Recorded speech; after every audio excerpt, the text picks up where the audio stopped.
Hello mga konstraka, magandang umaga po ulit sa inyo lahat. Nandito po ulit yung kakonstrak na si Benny, nagbabalik. At syempre ang BS Hernandez 19 TV po, welcome back po din muli dito sa aking channel, sa mga dati na po nating mga subscriber. At syempre sa mga bago rin lang po, maraming salamat sa walang sawa nyo pong pagsuporta dito sa aking munting channel kaya po. Nga pala ang content po pala natin ngayon ay waterproofing na po natin itong roof deck nga po na ating ni-repair nung nakaraan. Ayan, natapos na po pala tayo dito sa pag-waterproofing sa parapet wall niya. Ngayon ang isusunod na po natin, itong pinaka-slab na, itong deck na nga po. Ayan. Nalinis na po natin to mga construct para pag pinahiram po natin ng pang waterproofing, mas maganda po, mas makapit po yung ating pang waterproofing na gagamitin po. Ayun. Ito po ang ating gagamitin pang waterproofing nga po, ang Boysen Flexi-Bond. Yan pa rin po. Cementitious waterproofing system, 100% acrylic. Yan po gagamitin natin pang waterproofing mga construct. Tara po, samahan nyo ako. Haluin na natin itong ating Boysen Flexi-Bond nga po. Nakaprepare na po kasi tayo. Ayan na rin po yung ating semento. Ito nga po, umpisa na natin haluin ang ating Boysen Flexi-Bond nga po. Boysen Flexi-Bond cementitious waterproofing. Buksan na po natin. Meron po tayong lagayan nga. Gamit na rin natin itong lagayan na nakaraan. Ito na rin po ang ating ginamit ngayon. Panghalo, semento, yan. Bale, 2 galon na Boysen Flexi-Bond na po ang gagamitin natin dito. Sabay na natin ihalo. Tapos meron po tayong 12 kilos na semento nga po. Na gagamitin nga panghalo.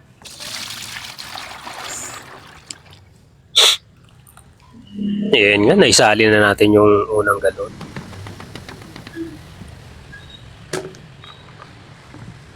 Yo.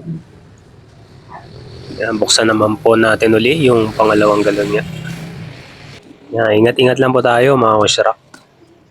Para hindi naman pa tayo masugatan.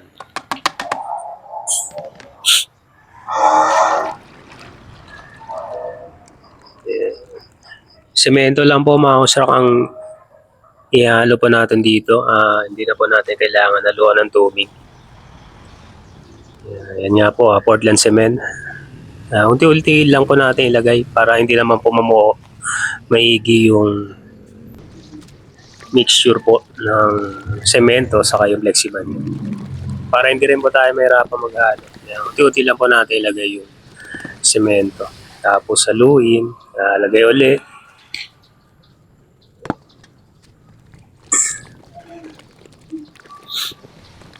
Yan, mano-mano po yung ating paghalo.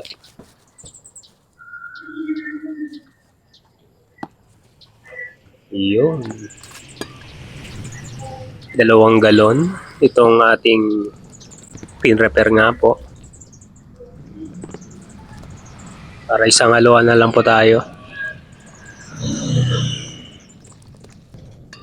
Yan, kada isang galon po, 4 liters. Equivalent po ng semento na ilalagay natin is 6 kg.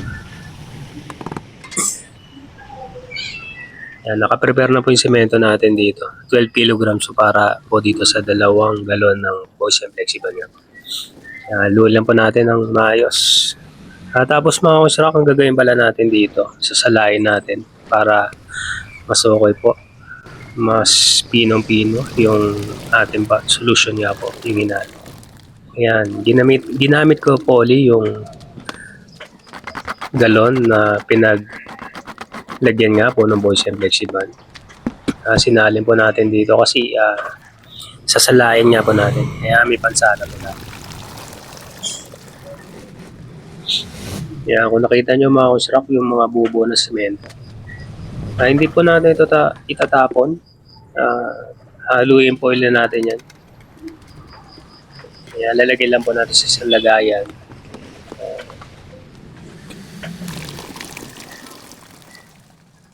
Ayan nga po.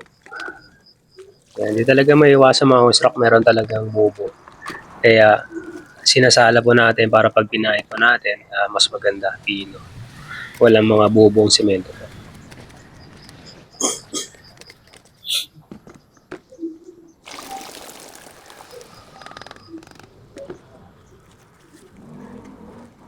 Ayan nga po.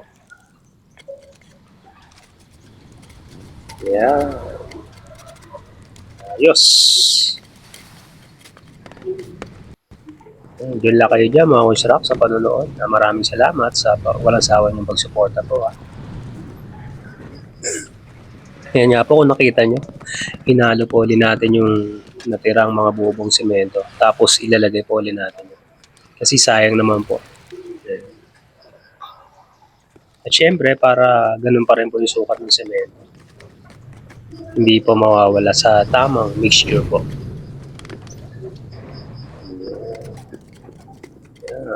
Habang may buo po, yun, salain, tapos irugin. Hanggang masala po natin na maayos.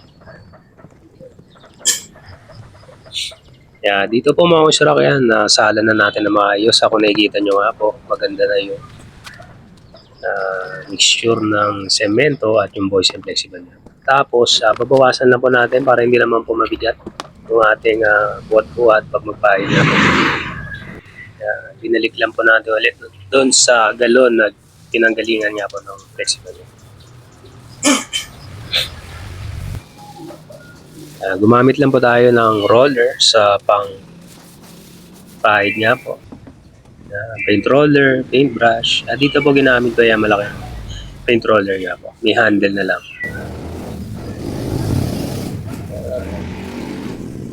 Kailangan po mga kusrak yung pinahiran natin malinis siya, walang alikabok, kaya buhangin, hindi basa, para mas maganda yung kapit po ng ating boys and flexible sa flooring. Kaya kung meron mga may crack po, mas maigi na repairin nyo na po para mas okay po.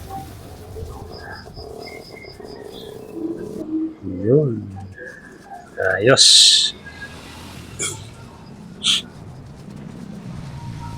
Yan. Unti-unti lang po, matatapos rin tayo.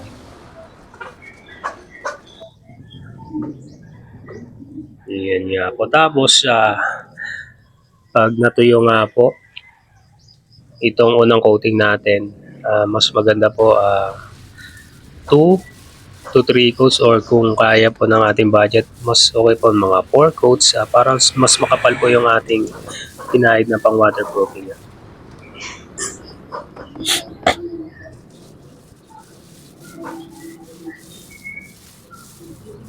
Yan nga po.